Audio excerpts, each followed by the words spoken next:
ఆరోగ్యం చాలా మేలు చేస్తుంది, గుర్తుపెట్టుకోండి. ఇది అసలు దొరకడమే చాలా తక్కువ, దొరికినప్పుడైతే తెచ్చుకుని ఇలా నిల్వ పచ్చడిలా చేసుకోండి.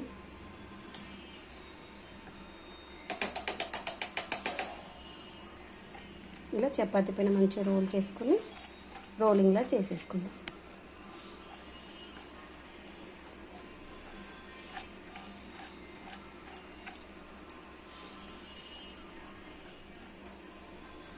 దీంట్లో హై ఫైబర్ ఉంటుంది కాబట్టి మనకి డైజెషన్ సిస్టమ్ కూడా మంచిగా పనిచేస్తుంది. పిల్లలకి బిస్కెట్స్ లేకపోతే ఇంకేమైనా ప్యాకెట్ ఫుడ్ పెట్టే కంటే ఇలాంటి హెల్తీ ఫుడ్ పెట్టండి, ఆరోగ్యానికి చాలా మంచిది.